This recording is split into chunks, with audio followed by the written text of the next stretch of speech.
Hey guys, it's Dr. Justin Marcagiani. Today we are here with Evan Brand. Excited to have a nice conversation with you, man. How's it been? It's been a little bit. What's cooking, Y- brother? Yeah, not too much is cooking. Figured that over the weekend I was looking at statistics and I thought, okay, I wonder if things have changed since a year ago or 5 years ago or 10 years ago when I really got interested in the topic of depression. Turns out, nope, nothing's changed. Depression is still the number one leading cause of disability in the United States. That's shocking.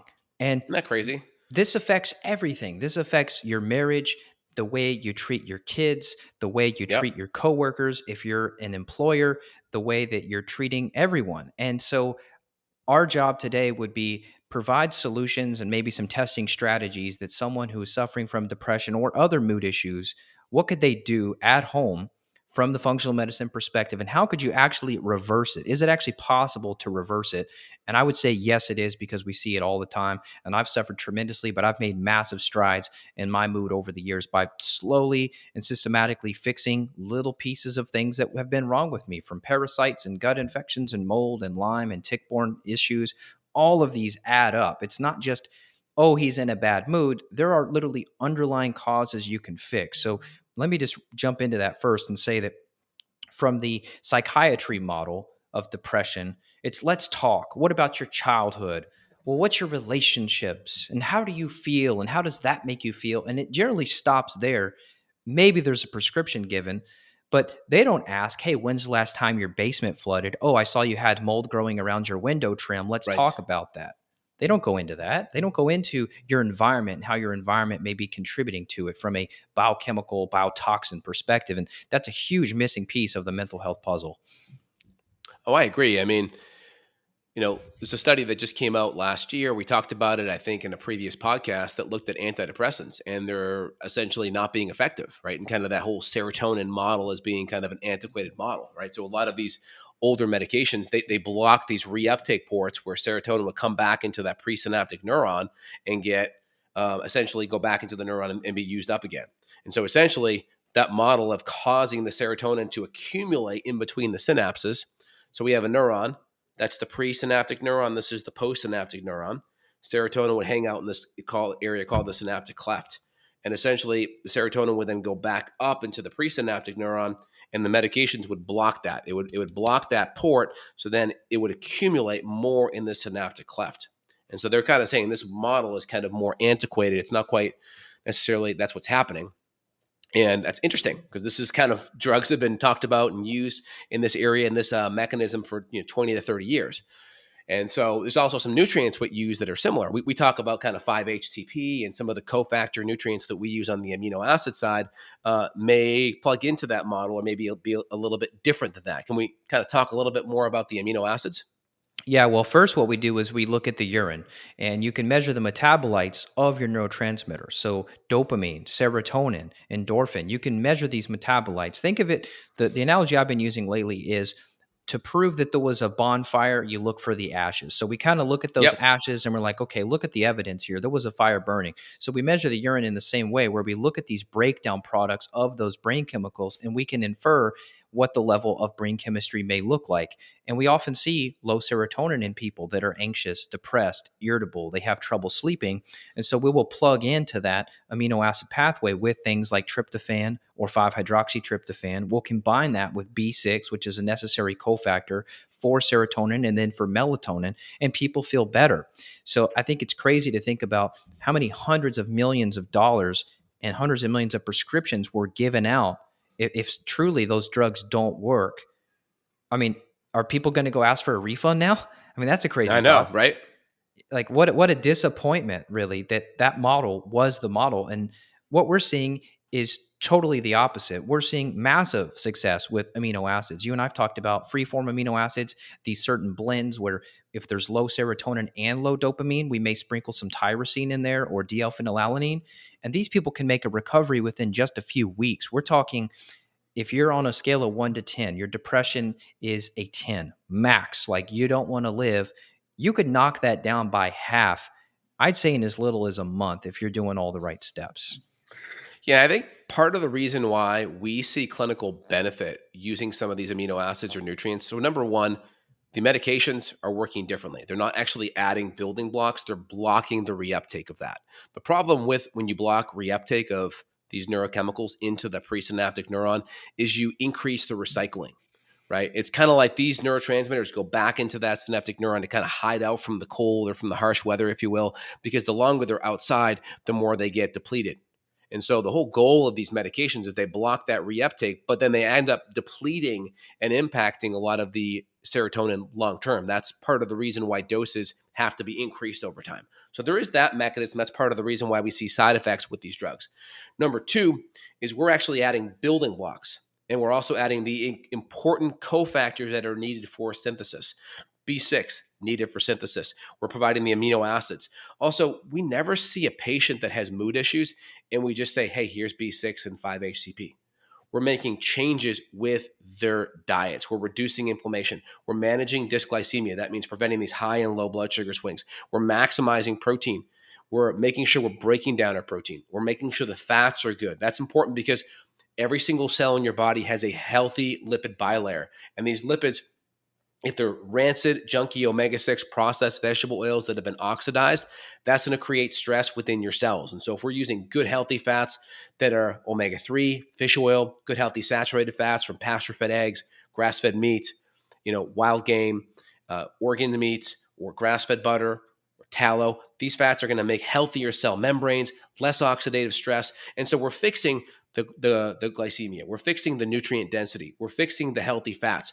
We're fixing the digestion. We're adding in cofactors. And so then when we add in different amino acids, whether it's 5-HTP, tyrosine, different cofactors, calcium, B6, folate, B12, these are important cofactors as well. So we're never just giving a one nutrient in isolation. And the problem with a lot of the studies, they're going to be like, hey, this amino acid, without making any changes in this person's health, didn't really create that therapeutic effect. And we're like, yeah, well, we never would just do that anyway. So that may be true. That's why science and functional medicine is hard, because science wants to deduce all the variables and just do one thing at a time. But we just controlled 20 different variables right there by getting their diet right, their water right, their sleep right, their supplements right, their environment mold right. So, all these things, that's like 20 variables. And so that's kind of where medicine and functional medicine have a hard time, because there's too many variables that can't be isolated when we see patients. Yeah, it's really not fair too, because you'll Mhm. see this one headline: this amino acid or natural medicine for depression is BS. It's snake oil. It's pseudoscience. It's like, Yeah. okay, well, take Johnny, who loves his life, loves his kids, goes for a hike every morning, gets plenty of sunshine, clean house, eats great, no gluten, no dairy, and he takes it and he does amazing. And then you have Betty over here. She starts her morning with donuts, and she watches negative news, and she sits in the dark. She gets no natural bright light in the morning, and she takes it, and she hates her life, and she hates her kids, and she's divorced and lonely and smokes a pack of cigarettes, and she takes the 5-HTP, and it doesn't work, and therefore it's BS. So yeah, I agree with you. It is hard because what we're doing is 20 to 30 variables all at once. And then we're not even addressing the part that we talk about too, which is trying to get the limbic system dialed in. Because if you've been stuck in a chronic state of fight or flight because of your depression, you want to get out of this hole. You feel trapped in this home. You're trapped in this job. I mean, this could be a 3-hour mega podcast, but the long story short of it is all these other variables, those change how your brain processes stress, fear, and that all can lead to more depression too. So we're always trying to implement some sort of mental health practice. I Yeah. love doing meditations. It used to sound crazy to me. I used to hate to sit there for 5 minutes and be quiet, but now I look forward to it. Now I'm like, oh, I'm tuning back into the real me versus this busy version of me is different. So I think you have to be miserable enough to listen to us when I say, and I know that our friend and mentor, Kalish, has said this for years, something like, if you don't have an hour to meditate, you need two. And I was guilty of that because I was like, I'm too busy. I'm too busy to slow down. I'm too busy to relax and think. And now I'm like, no, I need that time so that I am clear headed and not depressed during the day, because I'm less overwhelmed, because I'm more clear headed. Yes. So when we talk about a lot of things here, different factors, just take it with a grain of salt. You can find studies, you can find people that have had benefits or not, The issue is we're not going to ever just take and do one variable at a time. There's going to be a lot of things.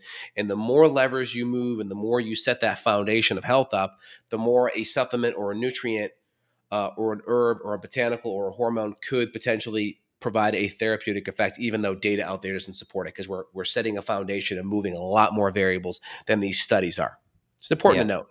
Yeah, we hit the organic acid test. Also, if you are having mood issues at all, you need to look into your gut. As you and I know, there's a huge correlation between gut infections and mood disorders, whether that's anxiety, bipolar, depression, even panic attacks. This could be coming from the toxins released by the overgrowth of the microbes in your gut. So, to me, a stool test would be a critical component of a mental health workup.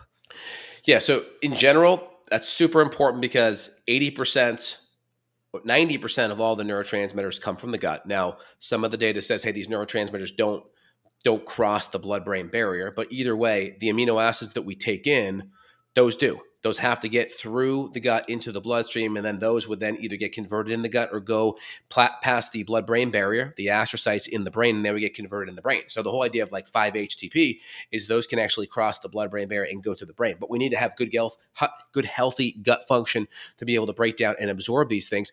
And then also the newer model of depression looks at the brain's inflammation. They're saying, hey, a lot of the inflammation in the brain could be what's causing problems. The problem is we know a lot of conventional medicine's way of addressing inflammation tends to have side effects.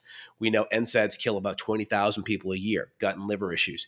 We know Vioxx from the early 2000s killed 60,000 people with strokes and cardiovascular issues.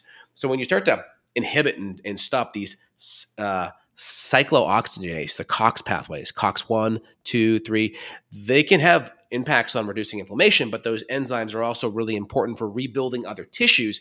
So you're kind of robbing Peter to pay Paul. And so conventional medicine, they have a lot of tools that may have a lot of side effects. And so we know this new model of brain inflammation and mood is real.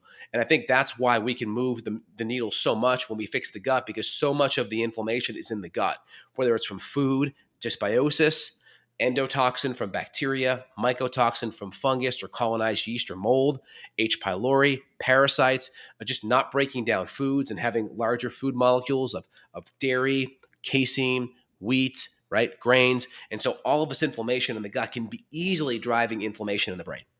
Do you think you can eat your way out of this? Because that's a common thing that's just spreads on social media like wildfire is this idea like if you just get your diet perfect, all your problems go away.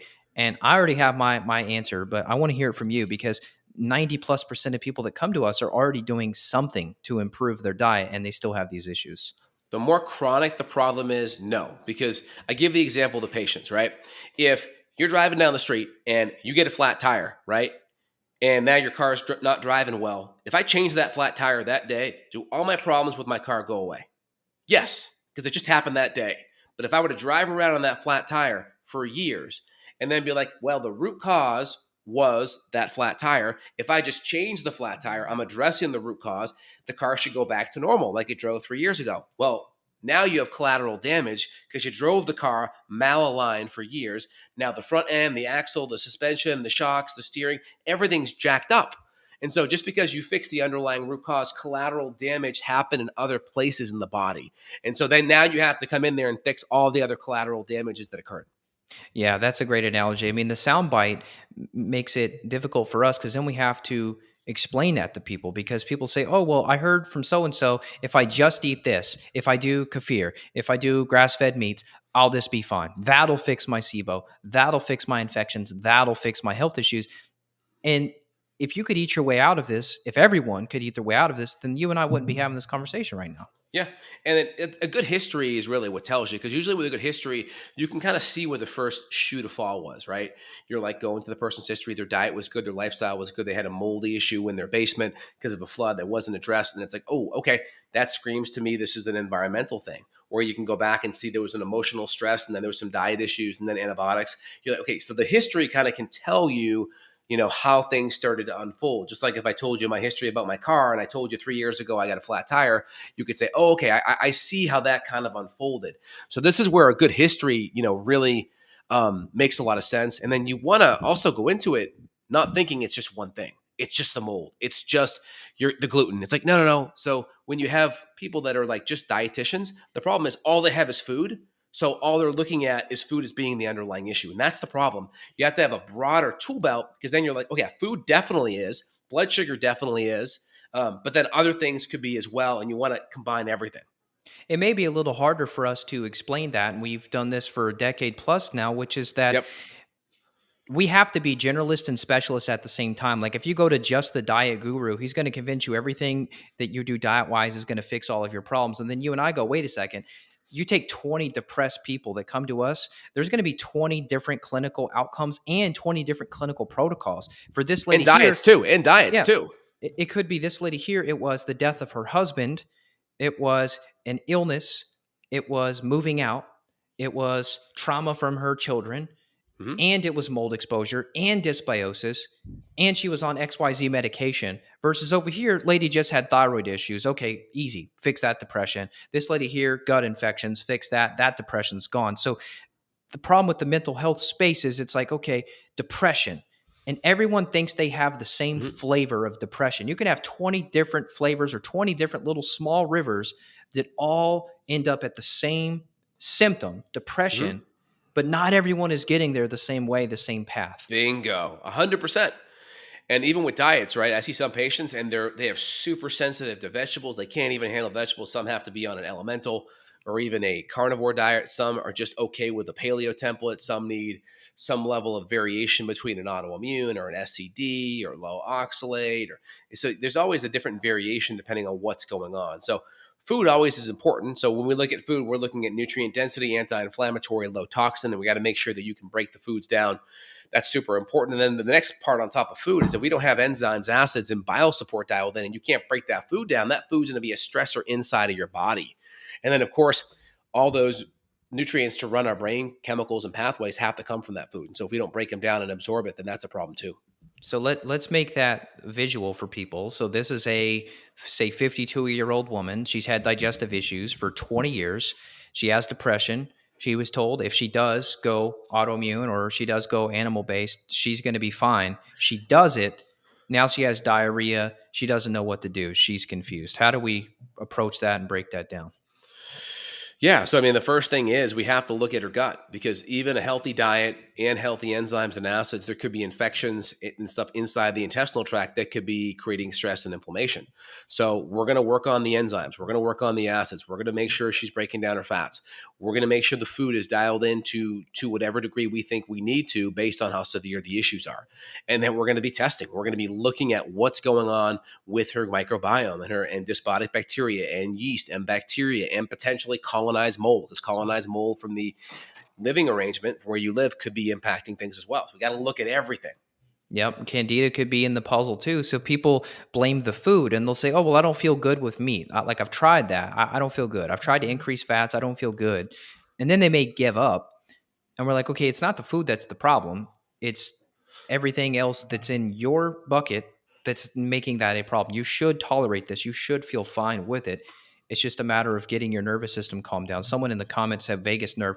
Yeah, I mean your nervous system is a piece of it. We were talking about the limbic system. If you're stuck in fight or flight all the time, that's going to impair your ability to digest your food. I mean, how many times have you been in an argument at the dinner table? You get done with the meal and you don't even remember. You're still hungry. You're Yeah. like, did I even eat? Like that's what we're talking about here. Yeah, when you're activating your amygdala and or your limbic system, this is kind of your fight or flight response. That's going to go up the vagus nerve, where your parasympathetics go down. It's on a seesaw. So as the limbic, amygdala, brainstem, right? That's the back part of the brain. These are all primordial reflexes for fight or flight and survival.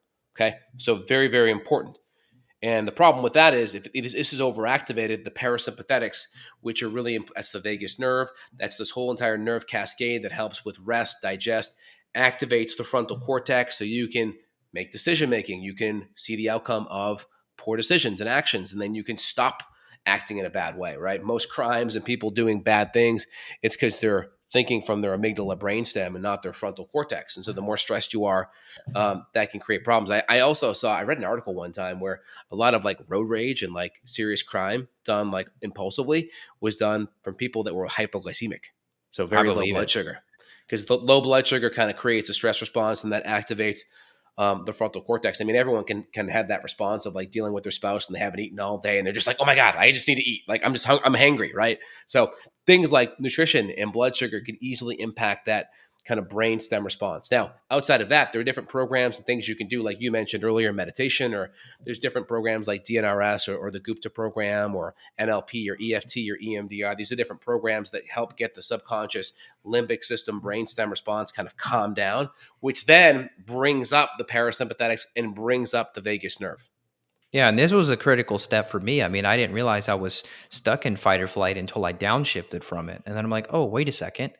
Man, I was running, running, running like a little rat on a wheel. And then finally I kind of snapped out of it and I was almost running on autopilot. I'm like, wait a second, I need to be more conscious with what I'm doing, my actions and all of that. So sometimes you have to say no to be able to say yes. And what I mean by that is if you're a people pleaser, you may end up as a depressed, anxious person because you're constantly trying to satisfy everyone's needs. This could be for your children or your spouse or whoever. If you're a people pleaser, we find this a lot that those people are the ones that end up more burnt out, more anxious, more depressed, whether it's a caretaker role, as in a sick family member or a sick parent or aging parent, or just trying to please people in society. So it's okay to say no. If you're too booked up, if you're too tapped out, you can say no to someone.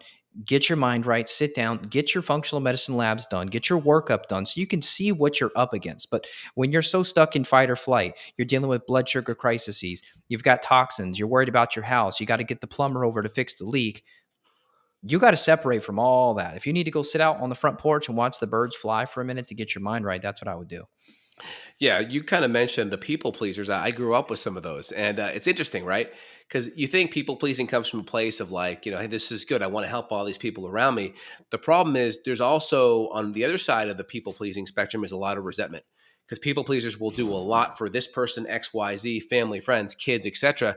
But then there's this unspoken kind of goal or agreement that they're kind of making that that person's also going to make them a priority at some point and help them. And if they don't, it's totally unspoken. This is where the resentment comes in. Hey, you didn't do this for me, but I did this for you. It's like, well, wait a minute. I didn't realize I had to pay you back on that. I didn't realize that was something I had to like be in debt to you on. I thought you were just doing that out of kindness. So it's really important that, one, that you make yourself a priority. That's important because only you know what you need. You know the rest you need, the self-care you need, the things that you love, the hobbies, the time that you need, right? Only you can put food in your mouth and get to bed on time. I can't ever force you to do that. And then you're coming from a place of abundance where your cup is filling over, and then the spilling over is what you give away to friends and family. And obviously, this is different if you have young kids, right? Because they can't take care of themselves. But as kids get older and family gets older, right? It's kind of more of that cup running over, and that's a much better mindset than having a low cup where you just give away and then your cup's super low to begin with. So this kind of makes sure that you're making deposits into yourself and then using the abundance to help others around you after the fact. Yeah, and this could be something simple. This doesn't necessarily have to be a supplement. This could be you taking a hot bath. You could be scheduling a massage. You just leave the house, go take a little drive. If you got to get away, hopefully your spouse is supportive. If you say, hey, got to get my mind right, got to reset, go for a drive, honey. Perfect. These are the small steps that allow us to think clearly about our next action step. But if you haven't Yeah, looked at your underlying issues, it's time to look. If you've done the diet, yeah, you've done the lifestyle, get the data yep, because if you're not yep. testing, you're guessing. Yep. And anyone that has young kids, you have 3 kids, I have 2 young kids. We know kids, their needs are insatiable and they will never fully be satiated. Where, like, you go do this activity, you do this, you give them this treat, you have this meal, you have this experience. The kids will never say, Mom and Dad, thank you so much for this great day. You go take care of you now. That never happened. It's like, now we're on to this and now we're on to that, right? Yeah. There will never be that closure of like, great job, Dad. Thanks. It's like, now what's next? Now what's next? Now what's next? So you have to have that, like, all right, now it's Mom and Dad's time. We're going to get a sitter. We're going to have a date night. I'm going to schedule a time to go for a drive or go for a walk or meditate or exercise, right? So you have to kind of have that boundary within yourself and know that no one's going to just probably pat you on the back and say, all right, you go do you now. Probably not going to happen. Yeah, and that's not really a sexy advertisement that's going to come No, from the media or anywhere else. There are nope, benefits to society being caught up in this loop. And when you can step back from that, it really helps change your perspective. And even just that perspective change alone can help improve your mood. So this topic is all about depression. But as you see, there's a million different little spider web, inputs. Yep, yeah, little inputs here. And I think this is a totally reversible condition. Yes, there are genetics involved. Yes, there are environmental pieces, biochemical pieces, nutrition, lifestyle, digestive. All of it adds up, but you really have to just plug and fix each little hole in this happiness bucket. If you think you're happy, I think of it almost visually, this bucket of happiness default, that's what it is. Like my baby, she's default happy. But as you Correct. age, you get inflamed, you get infections, you get nutrient deficiencies because the soil's depleted. Even if you eat an organic orange, you got to eat 20 of them to equal the orange of 1920s. Well, Exactly. that's a hole in the bucket. And then it's you're overworked. Okay, that's a hole in the bucket. This is why tribal societies, you ask them, they rarely have a word for depression because all the inputs they're getting are keeping that happiness bucket full. Or said another way, they don't have as many holes in their bucket that we in the modern world do. So try to plug those holes, fill that bucket, and you can totally reverse from this to where your life is something you look forward to rather than you dreading your life and wishing it away. I love it. I love it. And so outside of that, if you have like previous trauma, whether it's sexual abuse or issue with marriage or kids, get the support you need on the counseling side, behavioral therapy, or if it's like some kind of a subconscious trauma that's there from the past, EFT, EMDR, NLP, these are techniques that really work on that kind of subconscious stress. Just make sure you have support for that if that is a thing or not. And then everything else that we're going to recommend is going to be customized because I could have a patient with really, really high cortisol and all these nutrient deficiencies. We got to get that cortisol in check because that's going to be causing limbic system problems. And if I see these neurotransmitters off or important cofactors like folate, B12, and B6 off, that could be a bigger deal for someone that maybe have normal markers for that. And so a lot of like these are things that could be wrong, but then we like to have that individualized approach so we're not guessing, we're assessing. So this is where we're going to do organic acids and nutrient tests. This is where we're going to look at the hormones. So we're going to look at blood sugar and diet. Just causing dysglycemia issues can cause massive problems. So you can go get like a Freestyle Libre 3, put it on your shoulder, connect it to your phone, and test your blood sugar for 2 weeks. See how you do, see how you feel, monitor that, create an awareness, track your sleep, track your HRV, see how you're doing in regards to your recovery and your parasympathetic response. These are some cool kind of devices that you can do to kind of monitor and bring awareness to what's happening. Yeah, absolutely. And I would say for someone that is on the verge of giving up and they have no hope, have hope. Just reach out to someone, talk to someone. If you are obviously suicidal, call the suicide hotline. Don't kill yourself over this. It's not worth it. There's too many people ending their lives that they could have been fixed. I mean, just a famous recent case of suicide was it was the either president or there was someone high up in Texas Roadhouse. It was there's a restaurant chain that was headquartered in Kentucky, Mhm. where I'm from, and the guy post virus had tinnitus, and of course, he got depressed from that and ended his life. It's like, well, there's a million things we could do to help with tinnitus. Like if he could have had a functional workup, he might have been able to fix that and would have ended his life. So there's so many different situations that lead to someone doing that.